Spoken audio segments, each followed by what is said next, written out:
Bon, c'est pas la première fois que j'interviens pour un rallye. C'est une vieille histoire, plus ou moins vieille. Je les apprécie beaucoup, à la fois dans leur efficacité, mais aussi dans leur disponibilité. Ils sont des gens chaleureux, constructifs, des amis. Pour moi, ce sont des amis. Ils font un travail qui n'est pas facile à une époque qui ne les réclame pas, qui est plutôt bien plus cruelle que d'autres époques. Le logement accompagné, comme ils disent, c'est une entreprise tout à fait intéressante, indispensable à la survie de pas mal de gens. Ce n'est pas la mise à l'abri physique qui est déjà pas mal, c'est aussi la mise à l'abri des tracasseries administratives, la mise à l'abri de propres fantasmes et fantômes personnels, d'éventuelles interpellations policières. Oui, c'est une bouée de salut.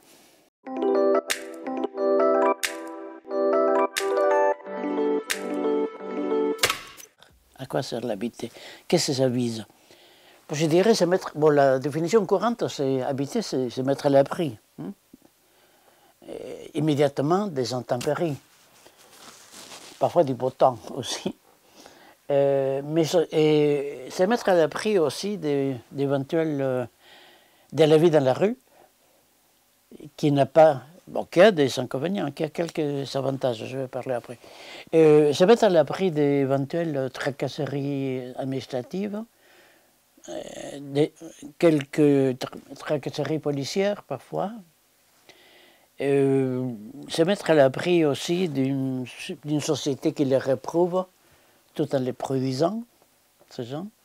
Se mettre à l'abri aussi de ces configurations psychiques, vous voyez, de ces fantasmes, de ces paniques, de la sous-estimation de soi. Je veux dire que habiter, c'est pas un acte, c'est un processus plus ou moins long et surtout pas évident. Surtout pas évident. Et je dirais pas ça prend 10 minutes. On donne la clé et ça y est, c'est bon, évidemment pas. On peut être logé sans pour autant habiter. Il faudrait un peu de temps pour développer ça. Mais disons, si on ne confond pas les quatre murs et les toits, si on ne les confond pas avec le fait de... habiter, c'est amadouer un lieu, oui, comme on peut amadouer un animal. Bon. Amadouer un lieu en s'y adaptant, en consentant à quelques contraintes, en acceptant quelques démissions. C'est pas tout rose, c'est pas forcément la joie pour tout un chacun. C'est pourquoi plus d'une personne relogée peut préférer continuer dans la rue, où il se sent à tort ou à raison plus libre. Et c'est pas un échec de service qui s'en occupe, paralyse ou autre. C'est pas un échec de service, c'est le fait que habiter n'est pas la joie seulement. Oui, pour nous, pas forcément pour tout le monde. Parce qu'il ne s'agit pas d'avoir un lit, quelques chaises, quelques meubles. Il faut aussi loger ses fantasmes, ses paniques, se passer des amis. Il y a des contraintes dans un logement, ce qui est parfaitement normal. Et ça serait parfaitement romantique de prétendre le contraire. On ne peut pas habiter à sa guise. Et pour habiter quelque part, il faut laisser tomber d'autres choses, et pas forcément secondaires. C'est pour ça, la formule qui me semble assez parlante, c'est habiter, c'est amadouer un lieu. Qui vous adopte ou pas. Mais il y a des gens qui habitent dans la rue. Dans la rue aussi, on habite. Et je ne dis pas que c'est bien, je ne dis pas que c'est même pas préférable. Ce que je dis, c'est que quand on intervient en matière, mais ça les gens d'Arélis le savent très bien, quand on intervient en matière de logement accompagné, il faut savoir que la rue, ce n'est pas seulement l'absence de logement, c'est aussi un habitat, une habitation ouverte à tout vent, plus d'une fois, Ils peuvent préférer autre chose, j'entends parfaitement. Certains ne préfèrent surtout pas autre chose. Donc je ne suis pas sûr qu'on puisse dire habiter égale indispensable. Pour une bonne partie des gens, pour nous, pour une bonne partie des gens, oui, ça l'est. Pour d'autres, pas du tout. Ils ont beaucoup souffert. Ou ils pensent avoir trop souffert dans le logement. Oui, et à l'époque, au moment où ils en avaient, dans leur vie conjugale, familiale précédente, au filial, ils pensent, oui, ils ne gardent pas un souvenir particulièrement exaltant. Donc pour vous, c'est pas salvateur un habitat? Non, vraiment pas. Ça arrange des choses, ça arrange pas mal de choses. Pour la salvation, il y a le ciel. Et le ciel, c'est pas dans la politique de la ville, la politique du logement.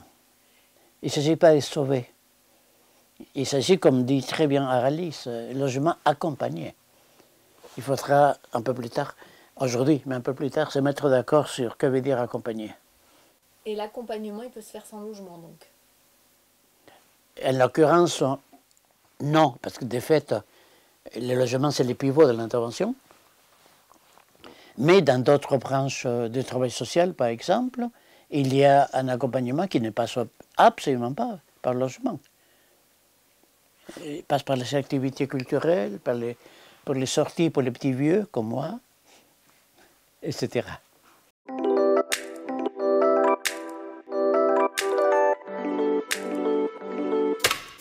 Il s'agit d'une politique. Hein. Donc, il faut ne pas confondre les déclarations qui sont en principe toujours bonnes, bien intentionnées, gentillettes et tout, et d'autre part la mise en œuvre des effets concrets, qui peuvent différer passablement, voire radicalement. Bon. Que veut dire politique et que veut dire logement d'abord? D'abord, je ne le mettrai pas, ce que j'ai compris à l'époque où j'étudiais la question, d'abord, je ne le mettrai pas comme point de départ. Ce n'est pas un d'abord chronologique. D'abord, ça veut dire ne pas oublier que ça tourne autour de ça. À un moment ou à un autre, ça dépend de chaque situation concrète.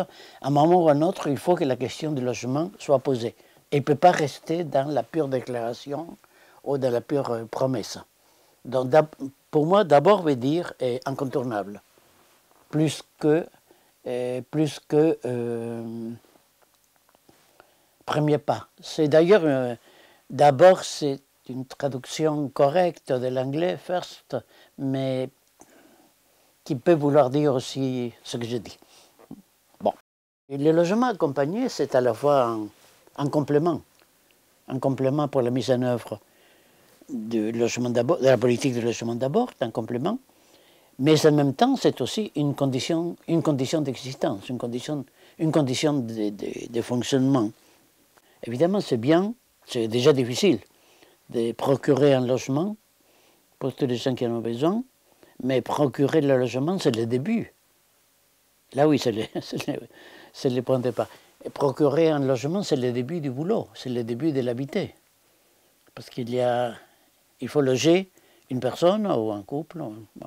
Il faut loger quelqu'un, il faut loger ses fantasmes, il faut travailler les contraintes auxquelles il doit se soumettre s'il veut continuer à être là, les compromis à passer entre ce dont il a besoin, les horaires et les règlements divers, le logement accompagné et la condition d'existence d'une politique logement d'abord, condition d'existence. C'est la réalité, la réalisation de cette politique. Car la question du logement est une question en soi, évidemment, et en même temps c'est un symptôme de mode de vie, un indicateur. Et un symptôme de mode de vie, c'est une réadaptation, pas évidente du tout. Et ça suppose des manières de faire et de penser qui diffèrent de ce que je pouvais avoir, c'était mon cas, de ce que je pouvais avoir quand j'étais dans la rue où il ne manquait pas de contraintes, terribles plus d'une fois, mais les contraintes en question étaient différentes. Donc il y a l'accompagnement et le logement accompagné joue un rôle pour le moins essentiel dans la politique, dans la politique de logement d'abord. Ce n'est pas une nécessité pour tout un chacun. Il y a des gens qui sont accompagnés pour essayer de les inciter à occuper un appartement ou une maison ou une colocation, etc. Et qui ne veulent pas de ça. Logement peut vouloir dire entrer dans quatre murs, très bien, mais logement, ça peut être aussi où loger mes fantasmes, où loger mon rapport aux femmes, aux hommes, à la vie, etc.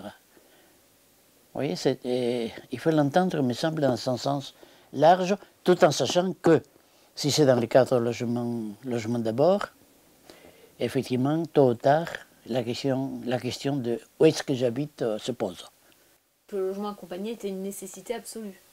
Absolument, ça oui, la condition sine qua non. Mais c'est ça, bon, c'est d'une part la raison d'être d'Aralis, pas seulement son leitmotiv, mais aussi la raison d'être, et parce que c'est le commun dénominateur à l'ensemble du personnel. Les travailleurs sociaux, concierges ou autres, maîtresses de maison, c'est ça qu'ils sont censés, c'est à cet accompagnement que tout un chacun est censé contribuer à sa manière dans ses limites. L'accompagnement, il passe par quoi pour vous?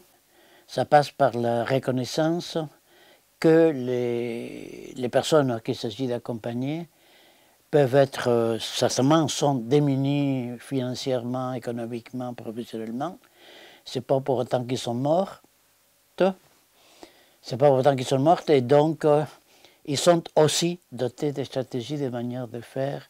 Et j'ai une grande méfiance pour l'accompagnement qu'on tire du côté de la charité. Vous voyez, du côté de pauvres mecs, pauvres femmes.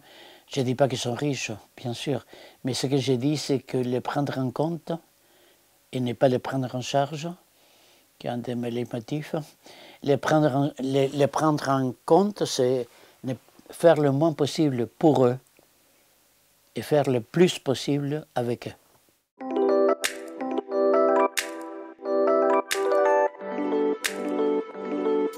C'est très souvent qu'on parle des engagements. Oui, on ne peut pas dire le contraire, sauf que, et c'est important, il me semble signaler, les désengagements par rapport à certaines politiques et à certains besoins correspondent à l'engagement dans d'autres politiques et dans d'autres besoins. Ce n'est pas un vide, c'est un plan ailleurs. C'est-à-dire que la dimension politique ne peut pas être escamotée. Vous voyez, et quoi qu'il en soit. Ce n'est pas que l'État se retire, c'est que l'État se met à travailler ailleurs. Sauf que, bon, en ce qui concerne les micro-interventions, travailleurs sociaux, concierges, maîtresses de maison, etc. Et là, il y a quelque chose à faire. Il y a quelque chose à faire, hormis faire remonter aussi au que possible les besoins du terrain, en faisant le pari que quelqu'un va écouter. Quelqu'un là-haut va écouter, ce qui tient de la magie plutôt, ou du miracle. Mais on peut faire quelque chose au niveau micro-social. Bon, d'une part, ce que je disais tout à l'heure, n'est pas trop s'apaisantir sur le fait que les personnes en question sont vulnérables, elles le sont, mais les humains sommes tous et toutes vulnérables. Nous sommes tous des jardins secrets, des trucs qu'on n'a jamais confiés à personne, quel que soit l'âge, la condition sociale, etc.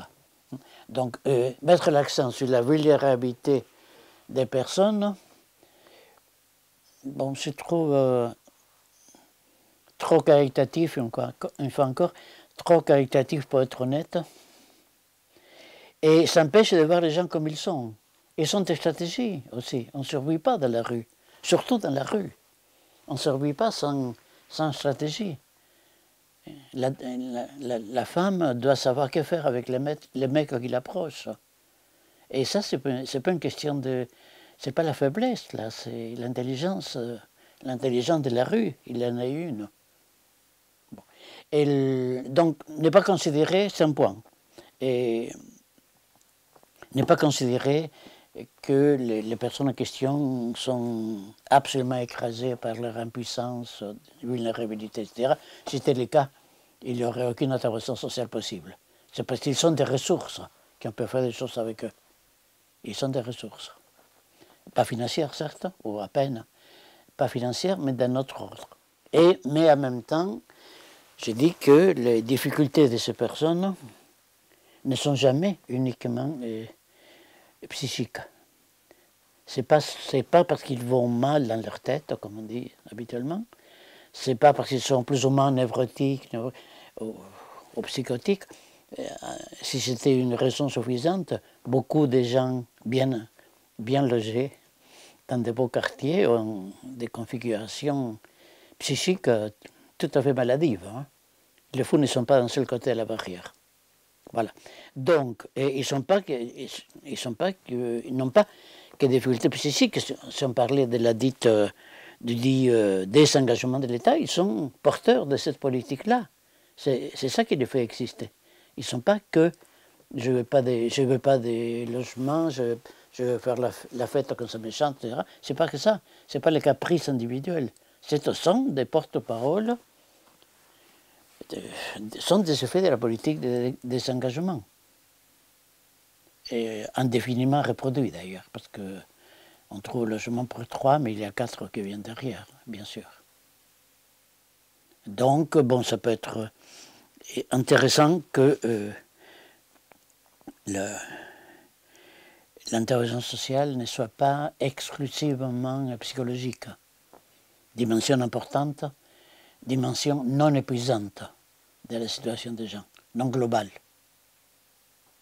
Il est important qu'il y ait un travail conjoint avec d'autres intervenants à Ralis, pas seulement travailleurs sociaux. Les gens qui sortent les poubelles, oui. J'ai vécu à une époque dans un établissement comme ça, dans un logement comme ça. Et ce sont des gens qui ont, même dans un autre domaine, les conducteurs de bus qui amènent les gosses à l'institution sociale, il a une fonction sociale. Il fait des commentaires, tais-toi, ne parle pas comme ça aux filles, etc. etc. Ils sont des fonctions sociales.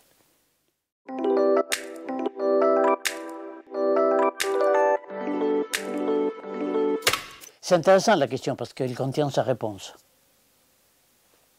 Elle contient sa réponse, à savoir, et les enjeux de l'intervention sociale sont par définition pluridisciplinaires. Oui, c'est-à-dire impossible.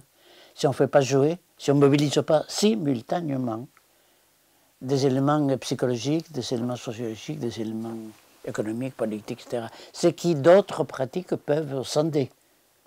Les psychologues, lors d'une intervention, par exemple, peuvent faire fi ou ne pas trop s'appesantir, voire laisser de côté, les paramètres sociaux, politiques et compagnie. Et le travail social ne peut pas. Le concierge non plus. Il y a une question de mœurs, une question de conflit psychique, intrapsychique. Accompagner, s'il fallait définir dans une formule, accompagner, c'est pas sauver. Accompagner, c'est pas faire à la place de l'autre parce que vous tournez les dos et l'autre va continuer à faire ce qu'il faisait auparavant. Non, accompagner, c'est faire quelques pas. Faire quelques pas avec quelqu'un. Transiter ensemble par un chemin relativement partagé. Oui, mais ça, c'est la démission, enfin, renoncer à l'idée de sauver. Parce que la situation des gens peut être améliorée, sans doute, par le chemin accompagné. Elle ne peut pas être résolue. La résolution dépend des décisions économiques et politiques qui dépassent les seuls intervenants sociaux, les seuls concierges, la seule fondation Aralis. C'est autre chose, c'est un choix de société. Faire une analyse pratique qui ne soit pas uniquement psychologique, bon, faire une analyse pratique avant tout me semble essentiel à la réalisation, à la santé mentale des gens qui font ce boulot. Travailleurs sociaux, concierge, c'est usant comme travail, c'est usant, il y a des choses de soi-même qu'on ne peut pas laisser au vestiaire, qui viennent avec, et des interpellations des personnes logées et ne vous touchent pas que professionnellement. Bon, ça va au-delà. Mais en même temps, important, il me semble que cette analyse pratique, période aussi régulière que possible, bon, ne soit pas étroitement psy, qui est une tendance, bon, il me semble indispensable que ce soit psy aussi, mais en même temps que psy, non, les gens allogés ne sont pas que psychotiques, ils sont aussi pauvres, et la pauvreté n'est pas une condition psychique, une condition financière, de domination sociale, etc. Logement accompagné, c'est une politique aussi, hein. Tâcher de trouver des compromis plus ou moins viables entre ce dont la personne a besoin, ce qu'on peut lui proposer, c'est à quoi il faut qu'il consente un peu ou fasse mine de consentir. Eh bien si, parce qu'ils sont des humains et les humains sont plein de stratégies, sont tous sauf idiots. Les travailleurs sociaux, eux aussi, doivent prendre soin d'eux. Il faudrait. On ne peut pas l'imposer, hein. Il n'y a aucun règlement institutionnel qui puisse imposer ça, mais ça permet de faire ce travail indispensable avec une certaine joie. Pour aider l'autre, commence par t'aider toi-même. Adage qui n'existe pas, mais vous voyez, quelque chose comme ça. Ça rappelle une certaine modestie. Oui, une certaine modestie, c'est-à-dire le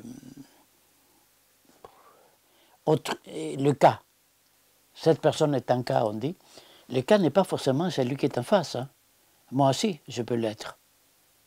Et je jure savoir de quoi je parle. Pour moi, autant que pour autrui professionnel, hein. Ce qui n'est pas rien d'honteux, mais ça vient dire qu'il ne conviendrait pas diviser le monde entre les bien portants et ceux qui vont mal. C'est un peu plus complexe. C'est un peu plus complexe. Accepter que les personnes, les accompagner et faire des choses avec eux, surtout pas pour eux.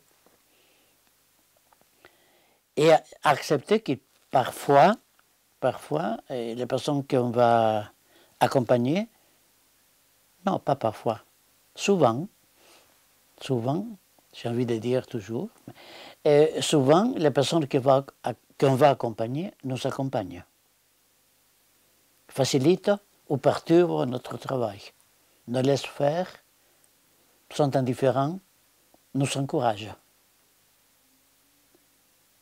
C'est-à-dire, c'est un rapport plus égalitaire, ce n'est pas le mot, mais disons, c'est un rapport donnant-donnant. Ça rend le travail un peu plus gai. Ce qui, par les temps qui courent, ce n'est pas du luxe. J'ai l'habitude de dire au service qui s'occupe des personnes alcooliques, aux toxicos, ne pas se dépêcher à enlever autrui ses symptômes. Les symptômes, c'est comme la connerie, ça revient. Et les symptômes, c'est comme la connerie, ça protège. Oui, ça protège. Ce n'est pas une raison pour le stimuler dans la boisson, mais c'est une raison pour ne pas être pressé qu'ils ne le boivent pas. J'ai mille situations en tête de tel ou tel service réussi, tel service social réussi à que le monsieur ne picole plus. Ils sont très contents parce que c'est un service addictologie tenu au prix des journées. Ils sont très contents, n'empêche que le monsieur en question a fait une dépression, ils n'ont pas pu le sortir. Parce que l'alcool protège. Je ne dis pas que c'est bien. Je dis que l'intervention sociale, comme celle du concierge ou autre, l'intervention sociale devrait moraliser le moins possible.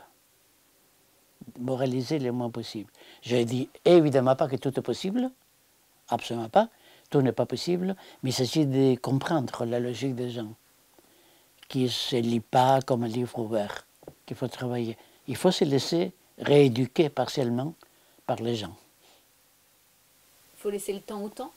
Un peu laisser le temps au temps, et à nos dogmatismes respectifs, qui attendent toujours que les gens nous parlent comme ci, de ça. Accepter que les gens parlent de la seule façon possible, comme ils peuvent.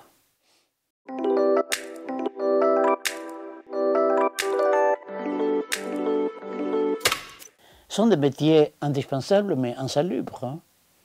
Insalubres. Travailleur social, concierge, organisateur. Insalubres parce que ce sont des... D'une part, on ne peut pas ne pas recevoir, voire encaisser ce que les gens disent, qui ne s'adressent pas à vous, mais vous les prenez pour vous. Moi, je ferai de même. Et d'autre part, c'est un travail sans fin. Parce que vous ne trouvez pas la solution ultime à la problématique des gens. Elle est trop complexe pour le seul travail social, pour le seul conciergerie, pour les seules interventions diverses, pour les seuls régisseurs. Ils sont indispensables, il faut le faire. Il faut le faire. Ce sont des contributions partielles, pas inutiles, et faites dans des conditions qui, en principe, vont être plutôt difficiles. La pensée sert à ne pas trop succomber aux difficultés immédiates, en tout cas. Voilà. Ils sont courageux ou ils sont forts, les travailleurs? Oui, c'est ça. Ils sont soit résignés, c'est le pire, soit, et ceux que j'aime, et je les aime beaucoup d'ailleurs, courageux. Ils se confrontent à des enjeux qui les dépassent de tous les côtés, mais ils y vont. Génial. Ça, je me sens un de leurs.